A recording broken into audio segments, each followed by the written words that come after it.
Good morning guys, myself Sandeep Kumar Reddy from engineers competitive training academy. ఈరోజు మీకు GK and GS సంబంధించిన questions అనేది ఈ railway, SSC, banking, CISF all central forces ఏదైతే ఉన్నాయో వాటికి చాలా యూస్ఫుల్ అవుతుంది.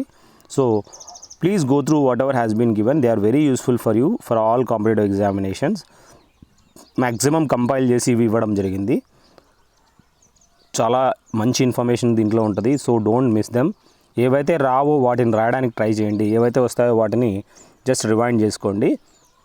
The lowest layer of the atmosphere where air density is highest which lies up to 16 kilometers above equator and 8 kilometers over polar region where vital atmospheric process like climate and weather conditions take place in known as troposphere. Overall ఏంటంటే మనకి first layer of the earth ఏంటంటే troposphere అని చెప్పుకోవచ్చు. ఈ troposphere అనేది ఈక్వేటర్లో మాత్రము కింద నుంచి మనం మెజర్ చేస్తే 16 kilometer హైలో మనం చూడొచ్చు. అదే మనం పోలార్ రీజన్లో చూస్తే అది 8 kilometer హైలో ఉంటుంది. ఇది ఫస్ట్ లోయెస్ట్ లేయర్ అని చెప్పి అట్మాస్ఫియర్కి మనం గుర్తుంచుకోవాలి. సో ఆ విధంగా ప్రతి ఒక్క క్వశ్చన్స్ ట్రోపోస్పియరు, స్ట్రాటోస్పియరు, ఇక్కడ మనకు ఓజోన్ లేయర్ అనేది స్ట్రాటోస్పియర్లో ఉంటుంది. సో ఆ విధంగా ప్రతి ఒక్కటి ఐనోస్పియర్, డిఫరెంట్ స్పియర్స్ అనేది కూడా మనము లేయర్స్ ఆఫ్ ద ఎర్త్ అనేది తెలుసుకోవాలి. The Lahore session of the Indian national Congress 1929 ఈ సిగ్నిఫికెంట్ బికాస్ ఈ ఇండియన్ నేషనల్ కాంగ్రెస్ ఎక్కడైతే లాహోర్లో జరిగిందో 1929 దేనికి ఇది చాలా ఫేమస్ అంటే it pass the resolution to demand Purna Swaraj and try colour flag was unfold for the first time.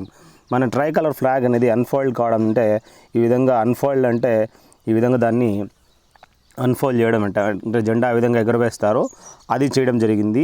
అదేవిధంగా ఇక్కడ మనం చూసినట్లయితే రిజల్యూషన్ టు డిమాండ్ పూర్ణ స్వరాజ్ అనేది పాస్ కావడం జరిగిందనమాట. అదేవిధంగా నెక్స్ట్ ఏంటంటే the total value of goods and services produced in a country during a given period is called అంటే నేషనల్ ఇన్కమ్ అంటారు. నేషనల్ ఇన్కమ్ అంటే ఏం లేదు, ఒక గివెన్ పీరియడ్లో టోటల్ వాల్యూ ఆఫ్ గూడ్స్ అనేది మరియు సర్వీసెస్ అనేది produced in a country during a given period. ఒక గివెన్ పీరియడ్లో వాటి యొక్క టోటల్ వాల్యూ ఆఫ్ గూడ్స్ మరియు సర్వీసెస్ అనేది ఎంత ప్రొడ్యూస్ చేయడం జరిగింది అనేది దాన్ని బట్టి మనం గుర్తుంచుకోవాలి. Chicken pox, influenza, hepatitis, dengue, polio, rabies, AIDS, rinderpest, swine flu and common cold are caused by the microorganism. ఇప్పుడు మనం చూసినట్లయితే ఎయిడ్స్ కానీ, rinderpest, rabies, polio, dengue, hepatitis, influenza ఇవన్నీ ఒక మైక్రో ఆర్గానిజం వల్లే రావడం జరిగింది. వన్ టైప్ ఆఫ్ వైరస్ అని మనం చెప్పుకోవచ్చు ఆ మైక్రో ఆర్గానిజము. ఇప్పుడు ఎయిడ్స్ ఏ విధంగా అయితే హ్యూమన్ ఇమ్యూనో వైరస్ ఉందో అదేవిధంగా ప్రతి ఒక్కటి చికెన్ పాక్స్ కానీ ప్రతి ఒక్కటి రుబెల్లా అని చెప్పుకోవచ్చు. ఇవన్నీ డిఫరెంట్ ఈ వైరసెస్ నుంచే ఈ వైరస్ని మనం మైక్రో ఆర్గానిజం కూడా మనం చెప్తాం. ఇవన్నీ మైక్రో ఆర్గానిజమ్స్ అని చెప్పుకోవచ్చు అనమాట. The non-cooperation movement which started in 1920 September was withdrawn by Gandhiji due to Chauri Chaura incident in 1922 February. Gandhiji ఈ విధంగా 1920లో సెప్టెంబర్లో మనకి చూసినట్లయితే నాన్ కోఆపరేషన్ మూమెంట్ అనేది స్టార్ట్ చేయడం జరిగింది. దాన్ని ఎందుకు విత్డ్రా చేసుకోవడం జరిగింది అంటే వీళ్ళు ఈ పబ్లిక్ అనేది ఎక్కువగా కోపం వచ్చి అగ్రెసివ్ అయిపోయి ఈ చౌరీ చౌరా అనే ప్లేస్లో పోలీస్ స్టేషన్ని ఆ ప్లేస్లో ఉన్న పోలీస్ స్టేషన్ ఏం చేశారంటే కాల్ చేశారనమాట. దాదాపు 17 మంది వీళ్ళని పూర్తిగా చంపేశారనమాట. సజీవ దహనం చేసినట్లు చెప్పుకోవచ్చు అనమాట. అప్పుడు ఈ మహాత్మా గాంధీ అగైనెస్ట్ ఉన్న నాన్ వైలెన్స్ అనమాట. సో ఇక్కడ ఏంటంటే అగైనెస్ట్ వైలెన్స్ కాబట్టి ఇతను నాన్ వైలెన్స్ ఫాలో అవుతాడు, ఇతను వైలెన్స్ అనేది ఇష్టపడ్డు. సో ఇక్కడ 1922 ఫిబ్రవరిలో అతను ఈవెన్ జైలుకి వెళ్ళడం కూడా జరిగిందనమాట దీనివల్ల. సో అప్పుడు విత్డ్రా చేసుకోవడం జరిగింది నాన్ కోఆపరేషన్ మూమెంట్ సెప్టెంబర్ 1920 అనమాట. Who was the chairman of the drafting committee of Indian constitution అంటే ఈ drafting committee of Indian constitution అనేది మనకు చైర్మన్ డాక్టర్ బిఆర్ అంబేద్కర్ మనకు తెలుసు. He is the chairman of drafting committee of the Indian constitution అని మనం తెలుసుకోవచ్చు.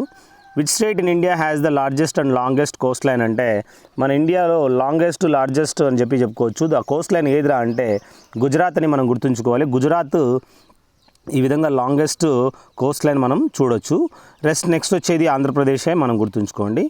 Which institution is responsible for calculating the GDP or national income of India అంటే ఈ central statistics office అనేది ఏం చేస్తుందంటే ఈ విధంగా జీడిపి అనేది మెజర్ చేయడం జరుగుతుందన్నమాట. ఈ జీడిపి కానీ నేషనల్ ఇన్కమ్ కానీ ఏది ఇన్స్టిట్యూషన్ ఈ విధంగా మెజర్ చేస్తుందంటే that is central statistics office. ఈ స్టాటిస్టిక్స్ అన్ని మొత్తము ఇది మెజర్ చేయడం జరుగుతుందన్నమాట. What is the SI unit for measuring intensity of sound అంటే బట్ ఇంటెన్సిటీ ఆఫ్ సౌండ్ కానీ అదేవిధంగా intensity of international system of unit of measuring sound ఏంట్రా అంటే దాన్ని నాయిస్ అని చెప్పుకోవచ్చు, సౌండ్ అని చెప్పుకోవచ్చు.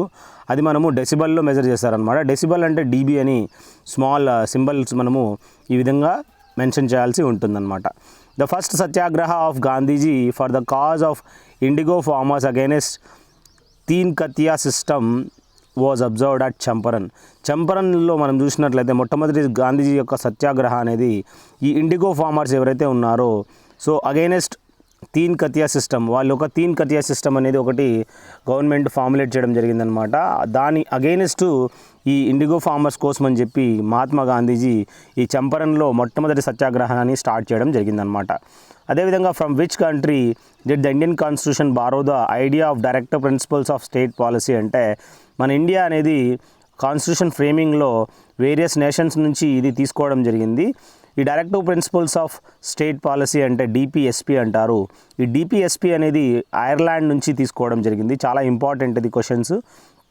ఈ క్వశ్చన్స్ అనేది వేరియస్ క్వశ్చన్ పేపర్స్ చూసి మీకు ఇవ్వడం జరిగింది, వేరియస్ బుక్స్ కానీ వేరియస్ రెఫరెన్సెస్ నుంచి మీకు ఇవ్వడం జరిగింది. So don't miss them, they are very useful for you guys.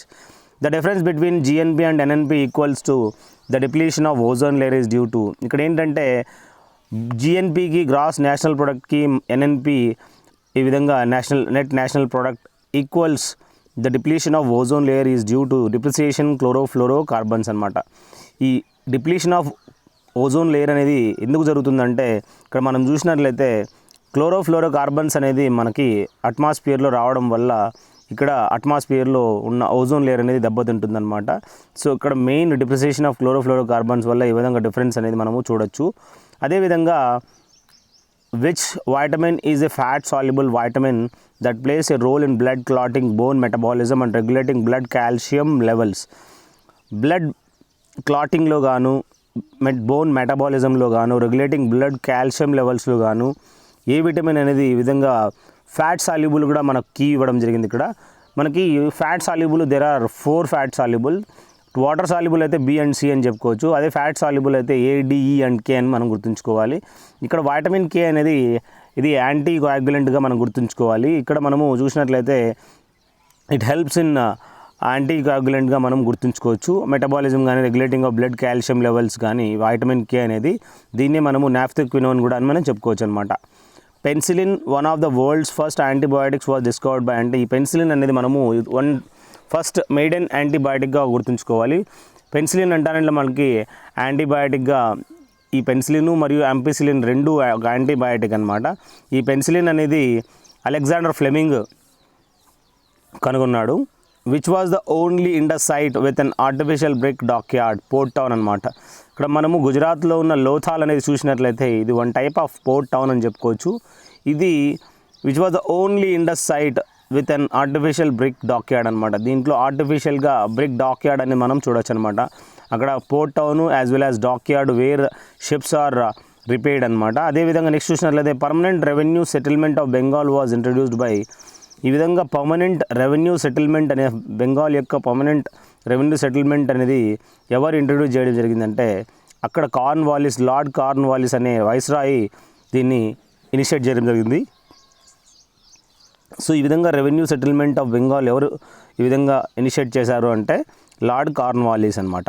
Gandhi's Dandi march or salt Satyagraha, ఇది డాండీ మార్చ్ అనే చెప్పుకోవచ్చు, సాల్ట్ సత్యాగ్రహ అనే చెప్పుకోవచ్చు. ఇది సాబర్మతి ఆశ్రమం నుంచి స్టార్ట్ చేయడం జరిగింది. అది దేనికి సంబంధించింది అంటే సివిల్ డిసోబీడియన్స్ మూమెంట్ కూడా ఆ టైంలో జరిగిందని మనం గుర్తుంచుకోవాలి. సో డాండీ మార్చు మరియు ఈ సివిల్ డిసోబీడియన్స్ టుగెదర్ ఇక్కడ స్టార్ట్ అయినాయని మనం గుర్తుంచుకోవాలి. Who founded the Ghadar party in San Francisco in the USA. అమెరికాలో యునైటెడ్ స్టేట్స్ ఆఫ్ అమెరికాలో ఉన్న ఈ శాన్ ఫ్రాన్సిస్కోలో ఈ గదర్ పార్టీ అనేది ఎవరు ఫౌండ్ చేయడం జరిగిందంటే లాలా హర్దయాల్ సింగ్ మరియు సోహాన్ సింగ్ బాక్నా అనే అతను, వీళ్ళిద్దరూ లాలా హర్దయాల్ సింగ్ మరియు సోహాన్ సింగ్ బాక్నా వీళ్ళిద్దరూ గదర్ పార్టీని ఫార్ములేట్ చేయడం జరిగిందనమాట.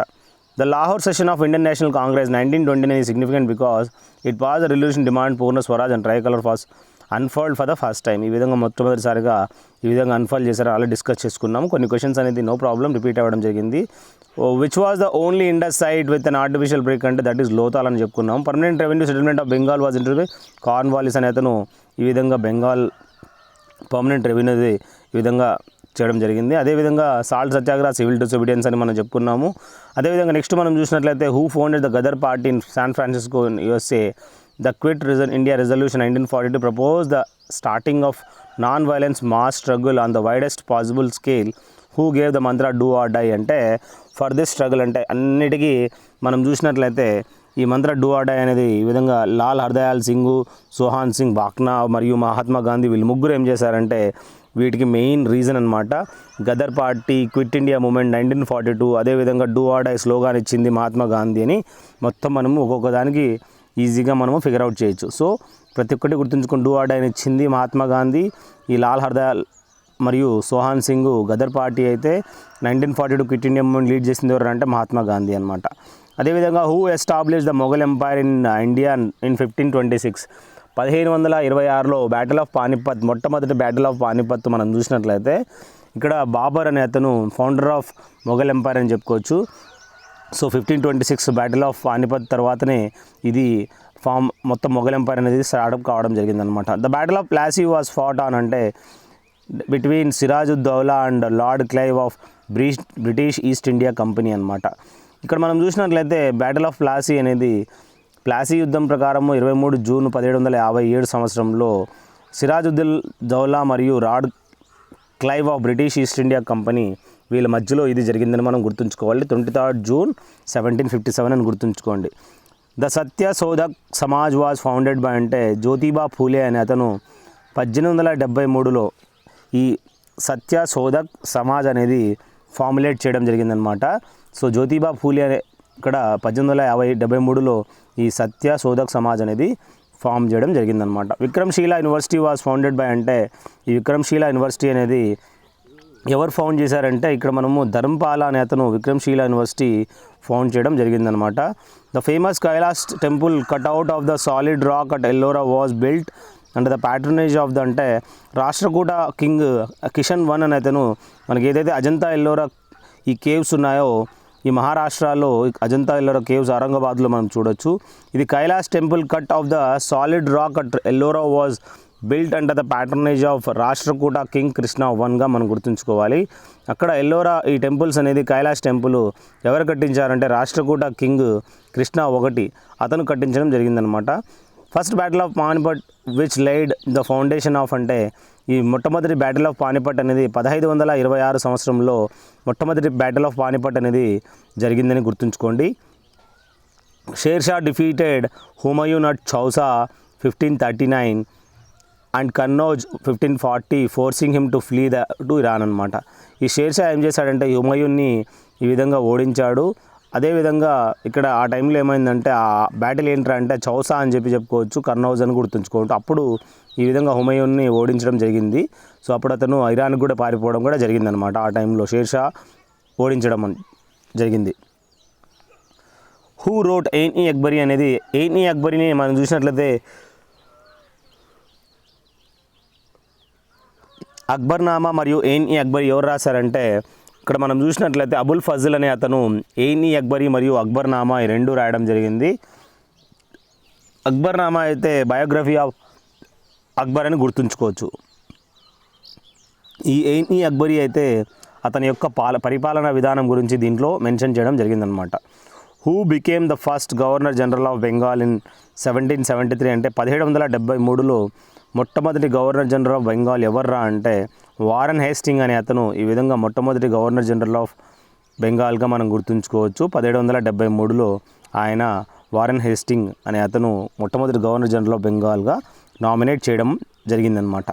The governor general who abolish the practice of Sati was అంటే ఈ విలియం బెంటిక్ అనే అతను సతీ సహగమనాన్ని ఏదైతే వైఫ్ ఈ విధంగా ఫైర్లో దుంకుతుందో ఎప్పుడైతే హస్బెండ్ చనిపోతాడో అలాంటిది అతను విలియం బెంటిక్ అనే అతను ఈ విధంగా అబాలిష్ చేయడం జరిగింది. ఇక్కడ మనం చూసినట్లయితే ఈ సతీ సహగమనంని మన అగేనిస్ట్లో మన రాజా రామ్మోహన్ రాయ్ కూడా మెయిన్ రీజన్ అని చెప్పుకోవచ్చు అనమాట. అదేవిధంగా మనం చూసినట్లయితే ఈ విలియం బెంటిక్ ఇంగ్లీష్ ఎడ్యుకేషన్ కూడా ఇతను ఇండియాలో తీసుకురావడం జరిగిందనమాట. Which governor general was called as a father of local self government in India అంటే ఎవరిని ఈ విధంగా father of local self government అని పిలుస్తారు అంటే ఇండియాలో లార్డ్ రైపన్ అనే అతన్ని ఈ విధంగా ఫాదర్ ఆఫ్ సెల్ఫ్ గవర్నమెంట్గా మనము పిలుస్తారని చెప్పుకోవచ్చు అనమాట. లార్డ్ రిపెన్ అనే అతన్ని father of local self government అంటారనమాట. చాలా ఇంపార్టెంట్ బిట్స్ ఇవి, ప్లీజ్ గుర్తుంచుకోండి. కమర్షియల్ అండ్ ఎకనామిక్ డెవలప్మెంట్ చేసింది ఏంట్రా అంటే, ఇప్పుడు కమర్షియల్ ఎకనామిక్ డెవలప్మెంట్ కోసం అని చెప్పి సీల్స్ అనేది తయారు చేయడం జరిగిందన్నమాట. ఏం తయారు చేశారు అంటే, ఆ విధంగా సీల్స్ అనేది కంపల్సరీ అవసరము, ఎందుకంటే ఆ సీల్స్ వేయడం వల్లే దాని యొక్క ట్యాక్స్ పేడా కాదా అనేది తెలిసిపోతుంది అనమాట. Idol of dancing girl bronze belongs to which civilisation? మనం చూసినాము, there is a bronze dancing statue అనమాట. అది ఏ సివిలైజేషన్ సంబంధించింది అంటే, డాన్సింగ్ గర్ల్ స్టాచ్యూ అది బ్రాంజ్ తోటి తయారు చేయడం జరిగింది. ఈ బ్రాంజ్ కూడా గుర్తుంచుకోండి. ఇది ఏ సివిలైజేషన్ సంబంధించిందంటే ఇండస్ వ్యాలీ సివిలైజేషన్ అని గుర్తుంచుకోవాలి. Which statements about the Indus valley civilisation is not true అంటే, ఇక్కడ ఏ స్టేట్మెంట్ ప్రకారం మనం చూసినట్లయితే Indus valley civilisation not true అంటే, animal meet was the staple food అన్నారు. వాళ్ళు అనిమల్ మీట్ అనేది ఆ టైంలో అంతగా తినేవాళ్ళు కాదని చెప్పి మనం తెలుసుకోవచ్చు. So that is not true అనమాట.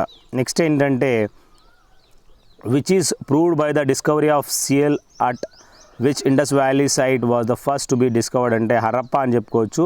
ఇది ఏ విధంగా ప్రూవ్ చేయడం జరిగిందంటే, డిస్కవరీ ఆఫ్ ద సీలు మరియు ఆ సీల్ ఉండడం వల్ల మరి Indus valley site was the first to be discovered Harappa అనమాట. హరప్పా కనుక్కోవడానికి ఇదే మెయిన్ ఆధారం అని చెప్పుకోవచ్చు అనమాట. ఆ సీలు మరియు అదేవిధంగా ఆ సైటు మనం గుర్తుంచుకోవాలి. The Harappa site Ropar was situated on the banks of which river అంటే, ఇక్కడ మనం చూసినట్లయితే హరప్పా సైట్ రోపార్ అనేది ఎక్కడ ఉందంటే, ఏ బ్యాంక్ రివర్ పైన ఉందంటే, అది మనము సట్లెజ్ రివర్ పైన మనం చూసినట్లయితే ఈ రోపార్ అనేది మనము చూడొచ్చు అనమాట. ఈ హరప్పన్ సైట్కి సంబంధించిందని మనము స్టడీ చేయొచ్చు. The Harappan site Manda was situated on the banks of which river అంటే, చీనాబ్ నది పైన మనము చూసినట్లయితే మండా అనేది ఒక ప్లేస్ ఉందన్నమాట. ఆ ప్లేస్ కూడా మనము హరప్పాకు సంబంధించిందని మనం గుర్తుంచుకోవాలి. సో సట్లెజ్ రివరు మరియు చీనాబ్ రివర్ మీద ఈ విధంగా హరప్పా వాళ్ళ యొక్క సామ్రాజ్యం అనేది మనం చూడొచ్చు అనమాట. What has not been found in the excavation of Harappan sites అంటే, ఏది మనం ఈ విధంగా ఎక్స్కవేషన్ ఆఫ్ హరప్పన్ సైట్స్లో మనము కనుక్కోలేదంటే టెంపుల్ విత్ శిఖర్ అనమాట. సో ప్రతి ఒక్క టెంపుల్కి కొన్ని శిఖరాలు అనేవి ఉంటాయన్నమాట. అది మనము ఈ హరప్పా సైట్లో మనకు కనపడలేదని మనం గుర్తుంచుకోవచ్చు. సో టెంపుల్ విత్ శిఖర్ అనేది మనము లేదని మనం చెప్పుకోవచ్చు. At which location A sculpture of chariot of Harappan time was found అంటే, ఇక్కడ మనం చూసినట్లయితే ఏ లొకేషన్లో sculpture of chariot of Harappan time was found అంటే దాయిమాబాద్ అనమాట. ఈ దాయిమాబాద్లో మనం చూసినట్లయితే ఈ చారియట్ అనేది హరప్పన్ సంబంధించింది మనము చూడొచ్చు అని చెప్పుకోవచ్చు. సో ఏ లొకేషన్లో sculpture of chariot of Harappan time was found అంటే దాయిమాబాద్ అనమాట. ఆ దాయిమాబాద్లో మనం చూడొచ్చు అనమాట. The Harappan civilisation was discovered in the year అంటే, ఈ హరప్పన్ సివిలైజేషన్ ఏ సంవత్సరంలో కనుగొన్నారంటే 1921 నుంచి 1922 మధ్యలో ఈ ఆర్కియాలజిస్ట్ ఎవరైతే ఉన్నారో అతను ఈ విధంగా కనిపెట్టడం జరిగిందనమాట. ఎక్స్కవేట్ చేయడం జరిగిందనమాట 1921 నుంచి 22. ఆ ఆర్కియాలజిస్ట్ పేరు ఏంటి అనేది మీరు నాకు మెసేజ్ చేయండి. That is very important question. ఆ ఆర్కియాలజిస్ట్ అనేది 1922లో ఈ విధంగా హరప్పన్ సివిలైజేషన్ ఫైండ్ అవుట్ చేసిన ఆర్కియాలజిస్ట్ పేరు నాకు కామెంట్ బాక్స్లో పెట్టండి. The earliest city was discovered in India was అంటే, మొట్టమొదటి earliest city discovered in India was అంటే హరప్పా అని మనం తెలుసుకోవచ్చు. Earliest city discovered in India ఏంటంటే హరప్పా అనమాట. Which most popular Indus valley site lies in the present Pakistan అంటే, ఈ హరప్పా మొహంజోదారో అనేది మనం కొన్ని సైట్స్ మనం చూసినట్లయితే కొన్ని ఈ విధంగా పాకిస్తాన్లో ఉన్నాయని మనం తెలుసుకోవచ్చు. After division of India and Pakistan అవి పాకిస్తాన్లో ఉండిపోయాయి అనమాట. ద హరప్పన్స్ వర్ అర్బన్ అనమాట. ఈ హరప్పన్ సివిలైజేషన్ అనేది టౌనా లేదంటే విలేజ్ టైప్ అంటే, they are all urban type అంటే టౌన్ లైఫ్ అనేది వాళ్ళు జీవించారని చెప్పుకోవచ్చు. Which Harappan site was not located in Gujarat అంటే, ఈ దైమాబాద్ అనేది ఈ విధంగా గుజరాత్లో లేదని చెప్పుకోవచ్చు. సో ఇక్కడ మనం గుర్తుంచుకోవాల్సిన అంశాలు ఏంటంటే, దైమాబాద్ ఎక్కడుంది అనేది, ఏ స్టేట్లో ఉందనేది you just go through this. It is not there in the Gujarat. మనకు లోథాల్ అనేది చూసినట్లయితే will find that in Gujarat అనమాట. The social system of Harappas was fairly egalitarian అనమాట. వీళ్ళ యొక్క సోషల్ సిస్టమ్ ఏంట్రా అంటే, హరప్పా యొక్క సోషల్ సిస్టమ్ అంటే దే ఆర్ ఫెయిర్లీ ఈగాలిటేరియన్స్గా మనం గుర్తుంచుకోవచ్చు. అదేవిధంగా which material was mainly used in the manufacture of Harappan seals అంటే, ఈ హరప్పా వాళ్ళు సీల్స్ తయారు చేయడంలో ఎలాంటి మెటీరియల్ యూజ్ చేసేవాళ్ళు అంటే, టెర్రకోటా మెటీరియల్ అనేది చాలా యూస్ఫుల్ చాలా యూజ్ చేయడం జరిగిందని మనం తెలుసుకోవచ్చు అనమాట. Which Indian ruler was defeated by Muhammad Ghazni in his first attack in the year 1000 AD అంటే జైపాల్ అనే రాజు మనం చూసినట్లయితే ఇతను ఒక ఇండియన్ రూలరు. ఇతను మహమ్మద్ గజ్నీ చేతిలో ఓడిపోయాడనమాట. సో ఇక్కడ defeated by Mahmud Ghazni in his first attack. So ఈ విధంగా ఓడించడం జరిగింది 1000 AD అని గుర్తుంచుకోవచ్చు. Who was the scholar entrusted by Sultan Mahmud of Ghazni to write an account of subcontinent అంటే అల్బరూని అని మనం చూసినట్లయితే scholar interested by Sultan Mahmud of Ghazni to write an account of subcontinent అంటే అల్బరూని అతనమాట. ఇతను ఒక మంచి స్కాలరు. ఈ విధంగా ఇంట్రెస్ట్ అంటే ఇతను అల్బరూని నామినేట్ ఎవరు చేశారంటే సుల్తాన్ మహమ్మద్ ఆఫ్ గజ్నీ అనేది నామినేట్ చేయడం జరిగింది. దీని గురించి మన ఈ అకౌంట్ ఆఫ్ సబ్ కాంటినెంట్ గురించి రాయడం జరిగిందనమాట ఇతను Alberuni. Queen Naiki Devi is remembered as the woman who defeated Mahmud Ghori. Mahmud గౌరీని ఓడించిన క్వీన్ ఎవరంటే నాయకీ దేవి అనే ఈ క్వీను ఈ మహమ్మద్ గౌరీని 1178 CEలో ఇతన్ని ఓడించడం జరిగిందనమాట. అడుగుతాడు ఈ క్వశ్చన్, నాయకీ దేవి ఎవరిని ఓడించిందంటే మహమ్మద్ గౌరీని ఓడించిందని చెప్పుకోవచ్చు. Who was the slave of Mohammad Ghori?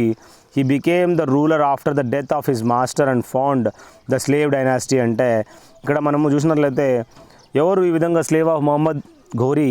He became the ruler after the death of his master and founded the slave dynasty అంటే కుతుబుద్దీన్ ఐబక్ అనమాట. కుతుబుద్దీన్ ఐబక్ మనం చెప్పుకోవచ్చు హీస్ ఫ్రమ్ స్లేవ్ డైనాసిటీ అనమాట.